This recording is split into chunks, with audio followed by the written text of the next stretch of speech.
So what you're doing is Shelby's providing you with a rolling chassis.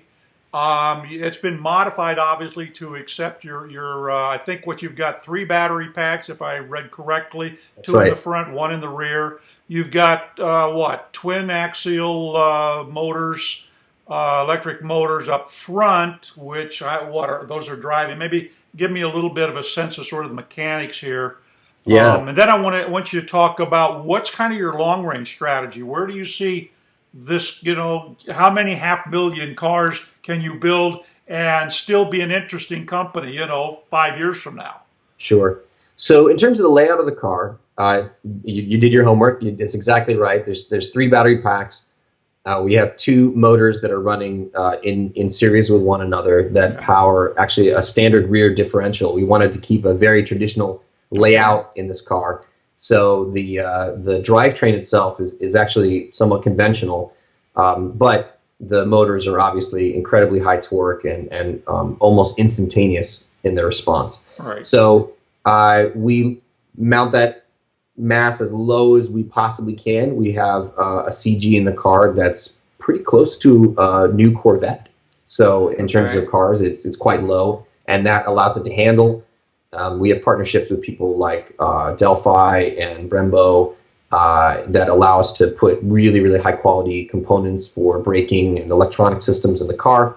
The car has ABS, it has traction control, it has electric power steering. It has a lot of the very modern creature comforts that people have come to expect from this segment.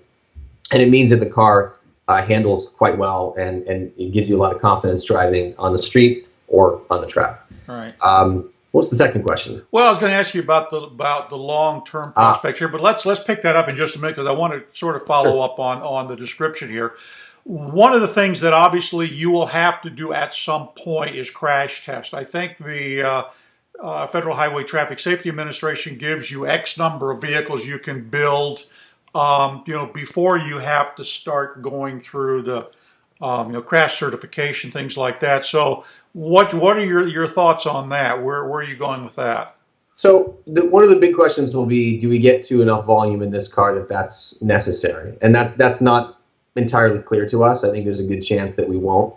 One of the reasons why we wanted to partner with Shelby is that they have been building high-performance street cars for a lot longer than I've been alive, Right. and have done a fantastic job of putting those vehicles on the street, developing them, and so in partnership with them, that allowed us to get something that was extremely reliable and robust. We don't change the curb weight of the car that much. We've done simulation work on where we place our mass and components. So the real question will be, do we get to high enough volume where NHTSA crash testing is appropriate? I don't know if we will. Yeah. There are other things that we're working on that certainly will require that, and that's a big challenge for any company. But the thing that's really changed in the past 5 or 10 years is that the software simulation for crash testing has Right. gotten excellent to the point where if you do your homework right, you probably only need a single vehicle to do all of your crash testing. This is something that companies like Pagani and Koenigsegg and some of the high-end supercar manufacturers have got quite good at. So that gives us a lot of hope that when we get to that point for one of our programs, that we will see very, very quick and positive results. All right. So it sounds to me what you're saying is that this is just the beginning, like the Roadster was for Tesla. You have some other things in mind. I mentioned Ian, of course. Ian with the Right Speed, wow, 10 years ago, has now come up with a drive system basically to power garbage trucks. Yeah. He thought that was a much bigger, more profitable market than the handful of Right Speeds that he was going to build. So, what can you share with us about where you're thinking beyond the Shelby car? Yeah, so we'll be showing some of our work before the end of the year. Okay. I think there's a lot of excitement around high performance EV, and that's an area that we're continuing to invest and develop. You saw at Frankfurt, Porsche and Audi have both shown vehicles. Porsche a concept, and Audi a production car, the new electric R8. e-tron, yeah, right. Yeah, so that's moving quite quickly, and it's good. When we launched our car a year ago, we were already operating at 800 volts and fast charging And those are technologies that now Porsche highlighted in their Mission E concept. So what we're trying to do, which is push the technology forward, is actually happening. You're seeing it happen in real time. That means for us now the bar is higher, and we have to do things that are kind of up and to the right from where that is. So that's exactly what we're working on. We will be showing new technology and new concepts this year as well as next year.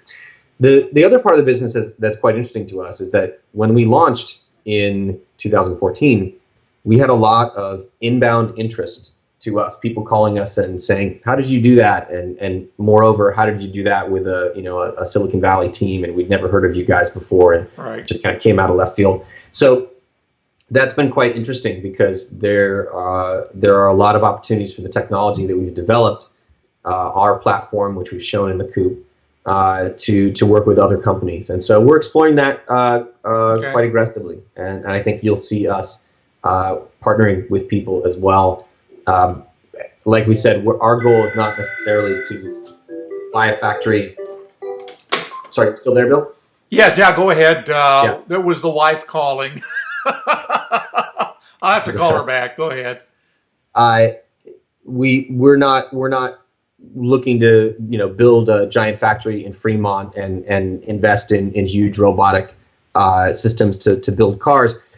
That means we want to continue to build relationships with people that do have those capabilities, and so it's a very Silicon Valley idea. Is focus on what you are best at, and partner with the people that are best in the world at all the other parts of the equation.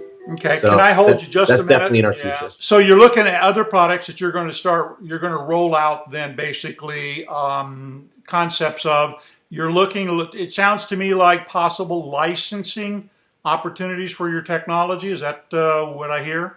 We've certainly had a lot of inquiries for that. So I think we need to make sure we find the right partners to do that, but it's certainly something that we're looking at. Okay. All right. So tell me, what's it like to go from 0 to 60 in 3.4 seconds? It's awesome. It's awesome every time it happens. In fact, it's one of those things where if I haven't driven the car for 2 or 3 days and I take someone out on a test ride or a journalist drive, I always kind of surprise myself at how fast the car is. And it's very different. I've driven fast cars, and the acceleration in a gas car, you sort of get through that first gear and then it shifts down into second, and it accelerates slower, and you get very used to that in your head, and you think that you sort of calibrate yourself on this falling torque thing. Our car has the same acceleration at 0 miles an hour that it does at 65, the exact same launch. So it launches and it's fast, but then it doesn't slow down, and that is very odd in the car and exhilarating and fun. So it's great. It's really cool, and every time we put someone into it and they have that experience for the first time, they say, "I've never felt anything like this before." And we say, that's what's different, right? You can talk all about the specs and everything else, but the visceral feeling of being in an EV, the sounds, the sensation, it's absolutely different than a gas car, and it's why these products gain converts. That people who buy a Tesla Model S, they love the car and they proselytize it, and they say things like, "I'm never going to buy another gas car again." And you think maybe there's something in the water, but it's it's just you drive these things, and they change the way you think about cars, and that's why we feel so confident about the marketplace and where it's going. Is that this technology is transformative, not just to the way cars are built, but the way you experience them. Right. So Tesla has insane and ludicrous modes. What do you call that mode? That's good.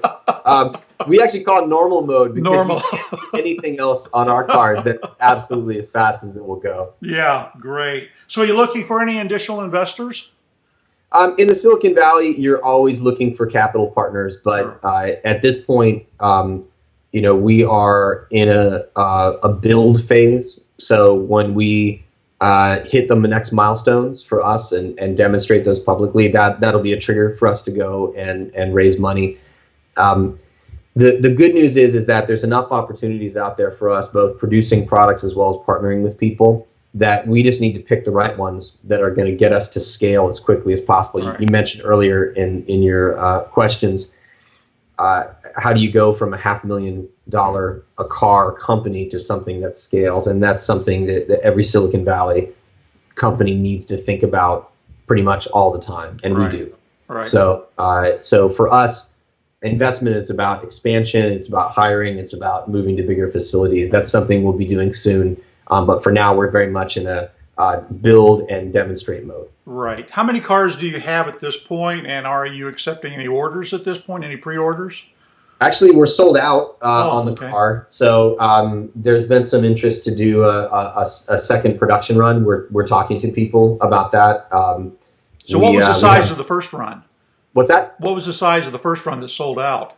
We're not actually going to announce that yet until cars are produced, but it's small. It's very small. But so we have a few cars here at the shop, and we're going to build them in series, and we are not going to start producing the first customer car until our track testing program is complete.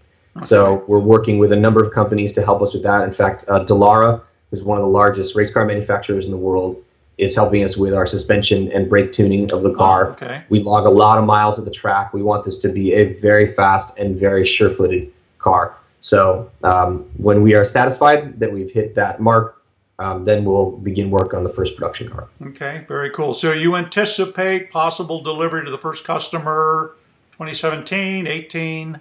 Oh, no, definitely next year. Next year, all right. Very cool. All right, well, look, thanks a lot so much for talking to us and sharing the story of the Renovo Motors. So very cool. Thank you, Bill. Thanks I for look having forward us someday to getting out there and going for one of those. Anytime you're in the Bay Area, you have an open invite to come by the factory and get a ride in the car, meet the team, and see the operations for yourself. Great. Sounds good. Thanks a lot, Chris. Thank you, Bill. Okay, bye-bye. Bye.